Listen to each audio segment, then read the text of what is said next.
begitu Dajjal muncul sudah dia jadi dinobatkan jadi pemimpin.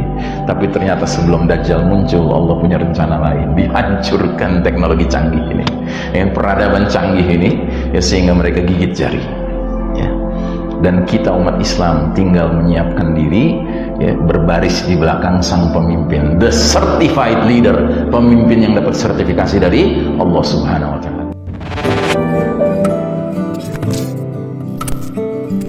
Nah, ini hadisnya yang tadi sudah saya sebutkan, ubasyirukum bil mahdi yub'atsu fi ummati. Kukabarkan berita gembira mengenai Al-Mahdi yang diutus ke tengah umat ketika banyak terjadi perselisihan antar manusia dan gempa-gempa. Al-Mahdi akan penuhi bumi secara merata dengan keadilan dan kejujuran sebagaimana sebelumnya bumi dipenuhi secara merata dengan kesewenang-wenangan dan kezaliman. Kemudian asar-asar beberapa sahabat, diantaranya ada asar tabi'in bahkan dari Muhammad bin Ali bin Abi Thalib. Beliau mengatakan, apabila kalian melihat api dari arah timur selama 3 atau 7 hari, maka jatuhkanlah diri kalian pada kelapangan keluarga Muhammad sallallahu alaihi wasallam. Jatuhkanlah diri kalian pada kelapangan keluarga Muhammad, maknanya adalah siap-siaplah kedatangan Al-Mahdi. Karena Al-Mahdi ini keturunan Nabi Muhammad sallallahu alaihi wasallam. Kalau kata Husain bin Ali, apabila kalian melihat tanda di langit, api besar dari arah timur muncul selama beberapa malam, maka pada saat itu orang-orang menjadi lapang karena itu adalah isyarat kedatangan Al-Mahdi. Ini semua mengisyaratkan bencana-bencana yang akan terjadi, Pak. Ya, karena pada hakikatnya dukhon itu diawali dengan jatuhnya sesuatu dari langit, dan itu adalah bintang berekor, ya, yang orang modern menyebutnya meteor, ya. Kemudian dalam riwayat yang lain lagi, asar dari putranya Ibnu Abbas, Ali bin Abdullah Ibnu Abbas, ya, Al-Mahdi tidak akan keluar sampai muncul satu tanda bersama matahari. Maksudnya tanda dari langit, ya, dari langit, ya. Kemudian ada lagi dari sahabat Ka'ab, dia mengatakan akan muncul bintang dari arah timur sebelum keluarnya Al-Mahdi. Bintang itu memiliki ekor yang bersinar, ya. Nah, inilah berbagai kejadian mendunia di mana Allah membukakan jalan untuk kemenangan umat Islam, namun kemenangan tersebut tidak diberikan Allah secara gratis, ya. Umat Islam mesti berjuang bersama pemimpinnya. Yang penting Allah bukakan jalannya dulu. Dengan dibuat kita tiba-tiba dengan barat kafir jadi setara, Pak. Sama-sama 0-0, mulai dari 0, ya. Sisanya mari kita berlomba, ya, menghadapi, ya, kemampuan barat yang sudah dilucuti dari kecanggihan teknologinya, ya. Nah, apa peristiwa-peristiwa seputar hadirnya Al-Mahdi menyertai, ya, awal muncul hadirnya Al-Mahdi? Jadi kalau tadi gambaran mendunianya, Pak, nah sekarang gambaran yang lebih khusus lagi, ya.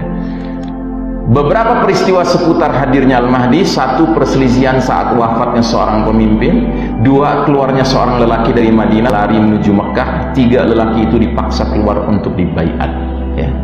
Jadi hadisnya panjang, riwayat Abu Daud, ya kan? Namun kita coba bahas satu persatu, bahagian demi bahagian. Kita mulai yang kuning ini. Yakunu ikhtilafun 'inda mauti khalifah fayakhruju rajulun min ahli al-madinati hariban ila Makkah fayatihi nasun min ahli Makkah fayukhrijunahu wa huwa karihun.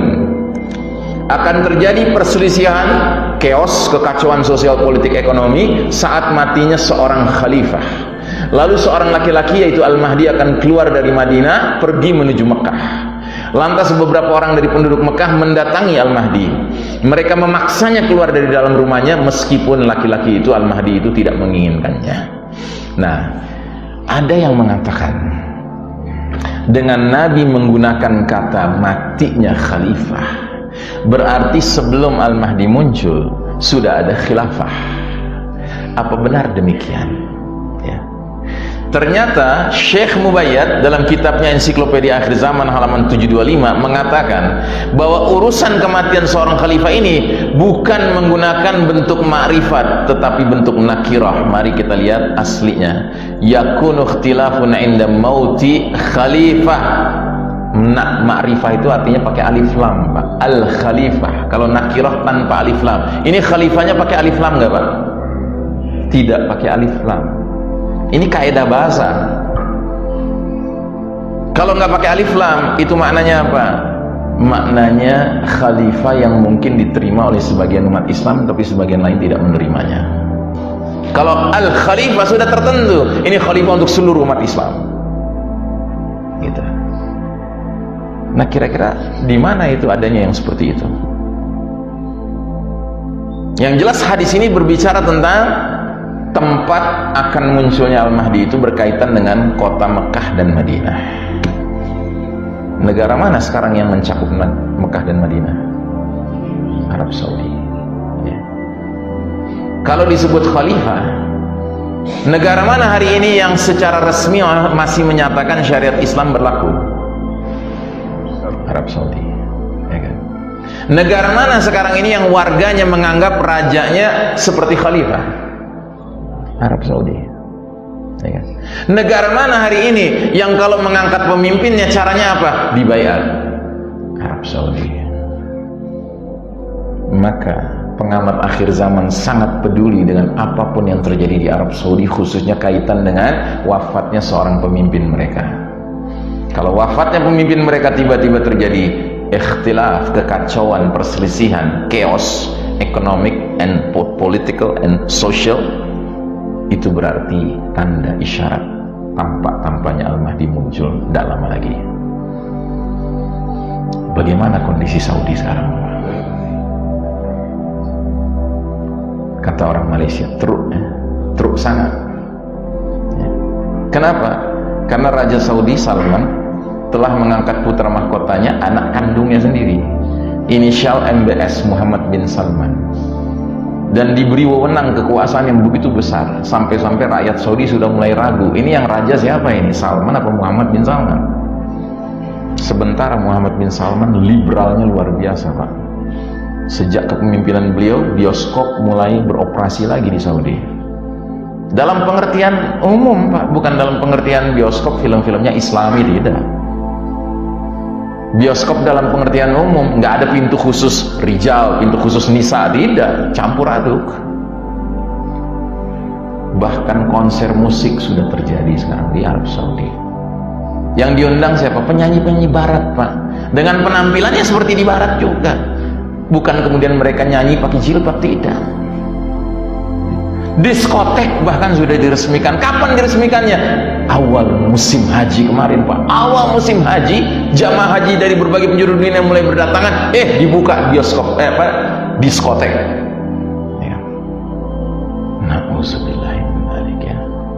Jujur, Pak, para pengamat akhir zaman sangat khawatir kalau Salman meninggal, jangan-jangan hadis ini menjadi kenyataan. Yang berarti apa? Ya. Salman usianya sudah tua atau masih muda, Pak? Ya. Kita nggak mengatakan yang muda pasti meninggal belakangan, ya kan? Yang tua pasti meninggal duluan. Tapi kan ini kita bicara probability loh, Pak. Ya. Nah, jadi saudaraku rahimakumullah, Syekh Mubayyad berpandangan, ya, dia bukan khalifah untuk seluruh kaum muslimin, tetapi dia khalifah untuk sebagian umat Islam, dan itu yang paling mungkin siapa? Raja Arab Saudi. Kita nggak nganggap dia khalifah, kan? Dia bukan khalifah kita, bahkan kita nggak masuk wilayahnya kok. Karena sistem dunia sekarang ini seperti demikian. Nah, jadi saudaraku rahimakumullah, soal perselisihan itu diisyaratkan juga oleh Nabi dalam hadis. Kata Nabi, 3 orang akan saling berbunuhan untuk memperebutkan harta perbendaharaan kalian. Mereka semuanya adalah anak khalifah. Dan sistem politik di Arab Saudi, setiap raja Saudi yang angkat dilantik, dibaiat menjadi pemimpin baru, dia berhak memilih 3 putra mahkota. Jadi udah makin mirip, Pak, semakin cocok dengan hadisnya. Terus dari asar Abdullah bin Mas'ud mengisyaratkan, siapa ini orang-orang yang memaksa laki-laki Al-Mahdi ini yang lari dari Madinah, dari ke Mekah, ya, dipaksa keluar dari rumahnya. Di antara isyaratnya disebutkan oleh Abdullah bin Mas'ud dalam athar mengenai zaman kemunculan Al-Mahdi, ya. Apabila perniagaan dan jalan-jalan sudah terputus, ini isyarat teknologi canggih sudah nggak ada, bisnis sudah nggak model sekarang lagi, nggak ada online bisnis lagi, ya. Kemudian jalan-jalan sudah terputus, artinya transportasi sudah nggak ada lagi, pesawat udara udah nggak ada, ya kan? Akan muncul 7 laki-laki berilmu dari berbagai penjuru dunia tanpa perjanjian lebih dahulu. Tahu-tahu mereka datang aja di Mekah, ya. Ketika mereka bertemu satu sama lain, saling bertanya, apa yang mendorong kalian datang ke sini? Mereka menjawab, kami datang untuk mencari orang yang pantas dan capable untuk meredakan fitnah-fitnah ini dengan kedua tangannya. Rupanya Allah sudah menyiapkan 7 ulama. Siapa mereka? Wallahu a'lam bishawab. Kita tidak tahu. Tetapi 7 ulama dari berbagai penjuru dunia digerakkan oleh Allah pada waktu yang tahun itu, di musim haji itu, Al-Mahdi bakal dibaiat paksa. Nah, di antaranya 7 orang alim ini. 7 orang alim ini masing-masing punya pengikut, 300-an dikatakan. Tidak tahu apa mereka membawa pengikutnya atau mereka berangkat sendiri-sendiri, tetapi yang pasti ketika Al-Mahdi dibaiat, jumlah pembaiatnya itu ya seperti jumlah pasukan perang Badar, 313 orang.